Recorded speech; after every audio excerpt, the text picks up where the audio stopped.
صلی اللہ علیہ وآلہ وسلم۔ السلام علیکم ورحمۃ اللہ وبرکاتہ۔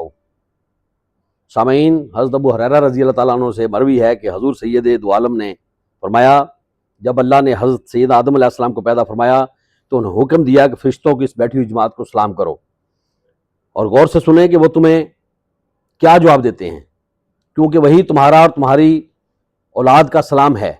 حضرت سید آدم علیہ السلام نے فرشتوں سے کہا السلام علیکم، تو انہوں نے جواباً یہ کہا وعلیکم السلام ورحمۃ اللہ وبرکاتہ۔ تو یہ جو الفاظ تھے یہ زائد تھے، بخاری مسلم میں موجود ہے۔ حضرت آدم علیہ السلام کے السلام علیکم کہنے پر فرشتوں نے جواباً السلام علیکم ورحمۃ اللہ علیہ کہا۔ اس سے معلوم ہوا کہ سلام کرنے والے سے بہتر جواب دینا بہتر ہے۔ سلام اللہ کا نام ہے، سلام اللہ تعالیٰ کے ناموں میں سے ایک نام ہے، اور جب تمہیں سلام کیا جائے تو اس سے بہتر طور پر جواب دو یا ویسا ہی جواب لوٹا دو۔ عام طور پر معروف یہی ہے کہ السلام علیکم ہی سلام ہے، اس میں کوئی شک بھی نہیں، مگر سلام کے دوسرے بھی بعض صحیفے ہیں، سیگے ہیں جن میں سلام کے مختلف معنی بیان کیے گئے ہیں۔ مثلا کوئی آ کر صرف کہے السلام تو بھی سلام ہو جاتا ہے، اور سلام کے جواب میں سلام کہہ دے یا السلام علیکم ہی کہہ دے یا پھر وعلیکم کہہ دے تو بھی جواب ہو گیا۔ سلام کرنے سے آپس میں محبت پیدا ہوتی ہے۔ حضور تاجدار مدینہ سرور قلب و سینہ کا فرمان علی شان ہے کہ مسلمانوں، یہ خیال رکھنا کہ تم میں سے وہ منحوس چیز پیدا نہ ہونے پائے جس کے باعث تم سے پہلے ہی امتیں برباد ہو چکی ہیں، اور وہ چیز حسد اور عادت کہلاتی ہے۔ عداوت جب کہیں پہ ذکر میں آتی ہے تو اس کا مطلب دشمنی ہوتا ہے۔ کئی دفعہ ایسا ہوتا ہے کہ ہم مجلس میں جاتے ہیں، ہم سلام پیش نہیں کرتے تو لوگ سمجھتے ہیں کہ یہ پتہ نہیں کتنا متکبر ہے، کتنا حسد رکھتا ہے، تو وہ دعوت کے زمرے میں آتا ہے۔ ہمیں ان چیزوں سے بچنا ہے، اور تم میں سے بہتر وہی ہے جو سب میں اسلام سے پہل کرے، اور مجھے رب کی جس کے قبضہ قدرت میں میری جان ہے، تم اس وقت جنت میں ہرگز داخل نہ ہوگے جب تک تم ایک دوسرے دوستانہ محبت نہ رکھو گے۔ اور آؤ میں تمہیں یہ بھی بتا دوں کہ محبت کا جذبہ کیوں کر پیدا ہو سکتا ہے۔ اس کا سیدھا سا طریقہ ہے کہ جب بھی ایک دوسرے سے آمنا سامنا ہو تو اعلانیہ نمایاں طور پر ایک دوسرے کو سلام کیا کرو۔ کیمیائے سعادت میں یہ لکھا ہے کہ جو سلام میں پہل کرتا ہے اللہ تعالیٰ اس کے درجات بلند کر دیتا ہے۔ میٹھے میٹھے اسلامی بھائیوں، اس حدیث بالغ کو غور سے پڑھیں۔ پچھلی قومیں بغض اور حسد کی لعنت کے سبب تباہ ہو گئیں، مگر اس مرض میں شدت سے مبتلا ہونے کے باوجود سرکار کے کرم سے عذاب کا شکار نہیں ہوئے۔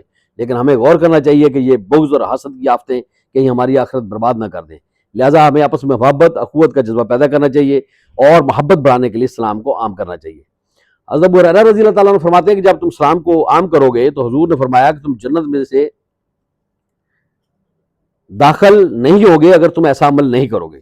جب تک تم ایمان نہ لاؤ اور تم مومن نہیں ہو سکتے جب تک کہ تم ایک دوسرے محبت نہ کرو۔ کیا میں تم کو ایسی چیز نہ بتا دوں جس پر عمل کر کے تم ایک دوسرے سے محبت کرنے لگو گے؟ اپنے درمیان سلام کو عام کرو۔ مسلم شریف کی یہ حدیث ہے، ہر اسلامی بھائی کو سلام کرو خواہ اسے جانتے ہو یا نہیں۔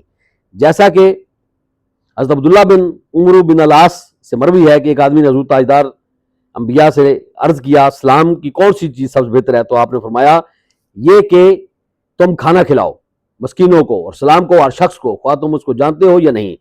میٹھے میٹھے اسلام بھائیو، یہ بھی بخاری مسلم کی حدیث ہے۔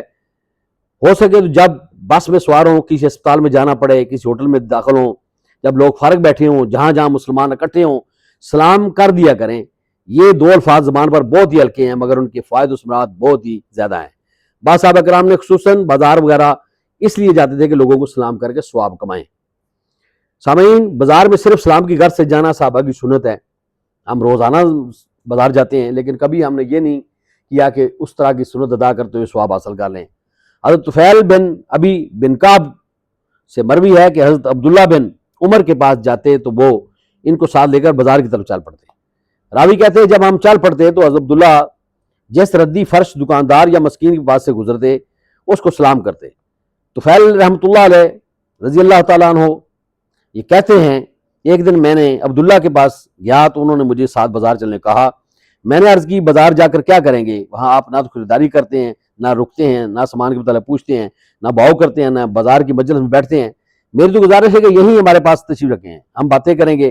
فرمایا اے بڑے پیٹ والے طفیل رضی اللہ تعالیٰ عنہ کا پیٹ بڑا تھا، ہم صرف سلام کی غرض سے جاتے ہیں، ہم جس سے ملتے ہیں اس کو سلام کہتے ہیں، اور یہ ریاض الصالحین میں موجود ہے۔ میٹھے میٹھے اسلام بھائیو، ہم دن میں پہلی بار جب اپنے اسلامی بھائی سے ملیں تو سلام کریں، اور یہ سلام دن بھر کے لیے کافی ہو جائے، ایسا نہیں بلکہ دن میں کتنی بار ہی ملاقات ہو، ہر بار سلام کرنا سنت ہے، بلکہ دونوں جا رہے ہوں، دونوں کے بیچ میں کوئی ستون حائل ہو، بار بار دوسرے کمرے میں جاتے رہیں تو جب جب واپس آئیں سلام کریں، یہ بھی سنت ہے، خواہ 1000 بار ایسا کرنا پڑے۔